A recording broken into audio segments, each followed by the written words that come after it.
Alors bonjour, je suis Val-Ambroise et je suis ici pour vous parler de mon premier roman, Existence. Alors je préfère faire une vidéo parce que je trouve ça quand même plus convivial et plus sympathique de vous le présenter moi-même de vive voix. Alors déjà l'histoire commence dans un monde que je crée depuis que j'ai 10 ans. Ce monde s'appelle Opar, et au fil des années j'y ai mis beaucoup de choses que j'ai créées comme des contes, des légendes, des mythes, des nouvelles que j'ai écrites sur des personnages. Et du coup je l'ai alimenté comme ça année après année. Aujourd'hui je le considère comme un personnage à part entière, alors je vais essayer d'être bref et de vous résumer mon histoire. Donc ce monde s'appelle Opar, et les hommes de ce monde n'ont pas peur de la mort. Pourquoi? Parce que les dieux, qui sont appelés les Ith, ont offert aux hommes le pouvoir de se réincarner. Alors, évidemment, il y a un prix, il faut oublier les souvenirs de toutes les existences antérieures pour pouvoir se réincarner. Par contre, on est censé retrouver tous ces souvenirs dans l'autre monde, appelé l'éther, une dimension invisible où les âmes vont entre deux vies.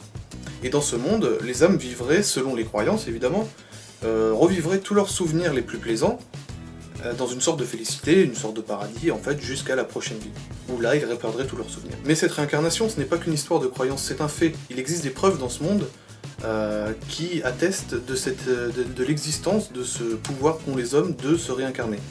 Une de ces preuves, ce sont les Rémors. Les Rémors, ce sont des personnes qui ont réussi à se souvenir de leurs existences antérieures pendant leur vie actuelle. En réussissant cela, ils acquièrent des pouvoirs surhumains.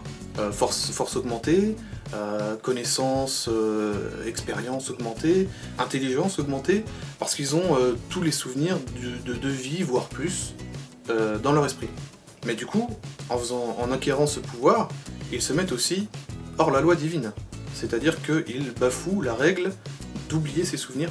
Du coup, les Rémors sont pourchassés par l'humanité tout entière, pour crime de lèse-divinité, je ne sais pas.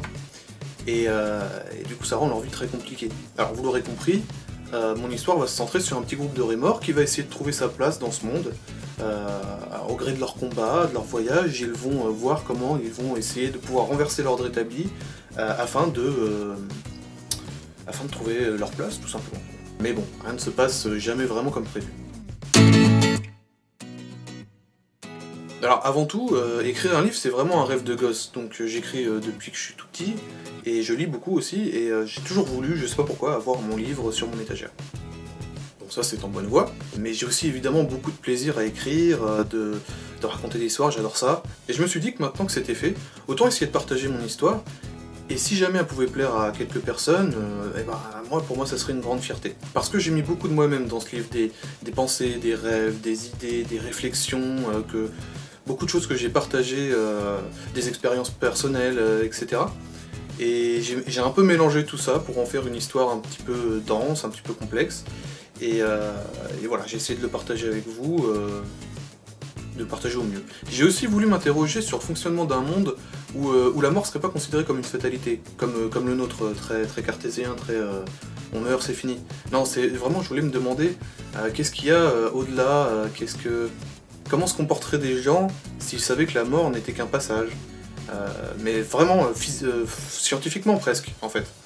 Donc ça m'intriguait beaucoup, j'ai voulu creuser un petit peu cette piste-là, et voir aussi comment pourraient survivre des gens dans un monde où le libre arbitre est contrôlé par une divinité toute puissante.